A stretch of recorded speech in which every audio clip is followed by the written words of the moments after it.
Le chevalier sans armure de Nikos Ligéros. Chapitre 7.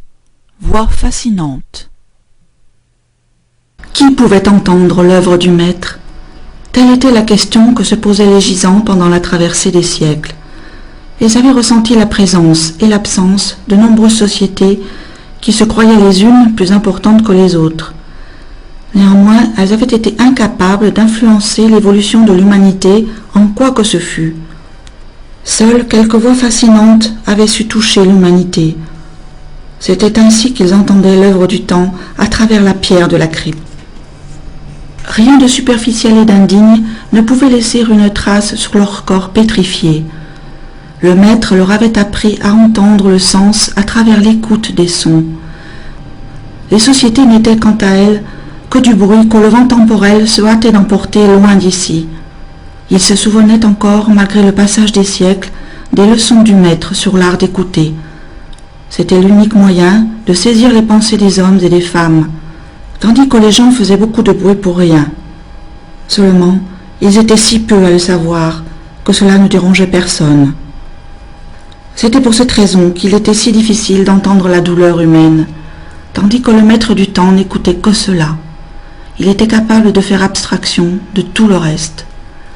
Les voix fascinantes, comme disaient les gisants, c'étaient les voix humaines qui avaient traversé les siècles pour se faire entendre.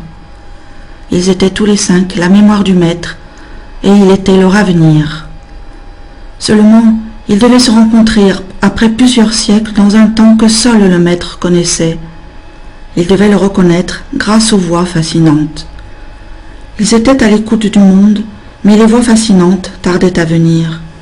Néanmoins, ils devaient se tenir prêts, car ce temps pouvait arriver à tout instant. C'était comme s'ils attendaient le début d'une musique, car dans le temps ils demeuraient aveugles. Telle était la raison de la présence des codex. Leur assemblage permettrait de localiser le chevalier sans armure. Pendant ce temps, ils continuaient à échanger leurs pensées sur le monde. Ainsi le maître pouvait les entendre à tout moment. C'était leur voix fascinante qui donnait du courage au maître lorsque sa tâche était trop rude. Il savait qu'il ne ferait appel à eux qu'au pire des moments, lorsque la barbarie commettrait un crime contre l'humanité.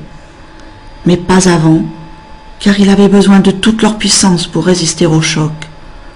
S'ils étaient gisants, c'était pour mieux mourir. S'il était mort, c'était pour vivre un peu plus. Juste assez pour la grande bataille. Il ne s'agit plus d'un simple tournoi, mais d'une véritable joute. Une seule civilisation supporterait l'attaque de l'anéantissement, et il faudrait être là. Il s'était préparé à cela, et il posait déjà ses pièges et ses issues dans le temps, car la violence du choc serait telle que même un requiem ne le supporterait.